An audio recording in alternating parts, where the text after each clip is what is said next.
Greetings from Washington, D.C. This is Peter Thomas, the General Counsel of the NAAOP, the National Association for the Advancement of Orthotics and Prosthetics.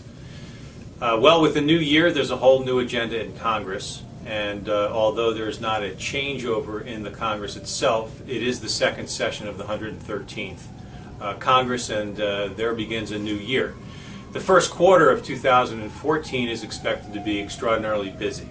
There's a number of reasons for that, much of which centers around unfinished business from 2013.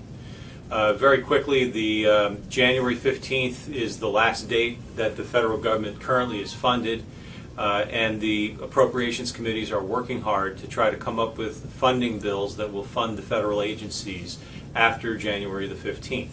They're trying hard to agree to appropriations bills, the framework of which was worked out prior to the holidays. Early in February, and there's some speculation as to the exact date, once again the federal debt ceiling will be breached unless Congress amends and expands or rather increases the federal debt limit and allows the federal government to continue borrowing money to pay its debts. There is not an expectation that this will again make lawmakers go to the breach or to the brink of diplomacy and try to figure out, draw lines in the sand and create problems.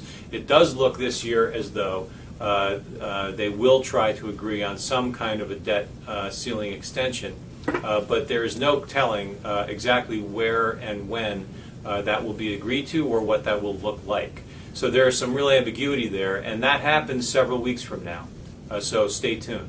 And then finally, there's a flurry of activity taking place to replace the short-term fix to the Medicare physician fee schedule, which was passed before the holidays, with a more permanent fix. The short-term fix is a 3-month patch, which means that physicians and therapists paid under the Medicare physician fee schedule will not be receiving a 21 to 24% cut as of January 1, but on March 31st that expires unless Congress acts.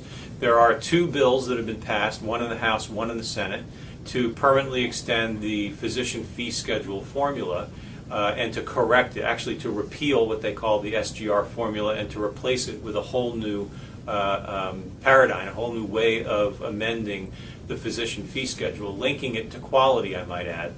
But that is a bill that needs to be offset with billions of dollars in other Medicare savings.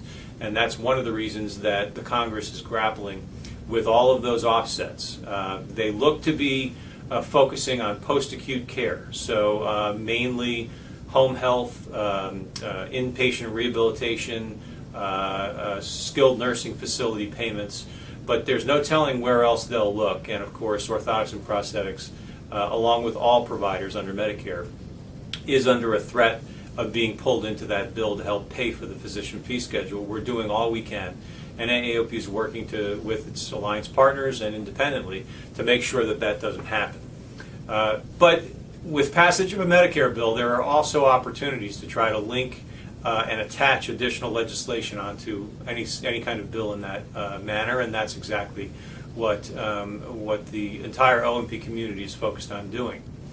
In particular, the NAAOP has 3 main goals this year, and there are 3 significant pieces of legislation that are introduced right now in the House and potentially in the Senate at some point in the near future.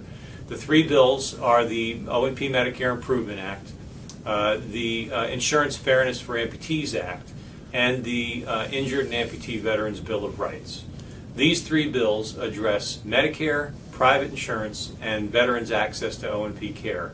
And it's a real comprehensive agenda that is being put forth by the O&P community.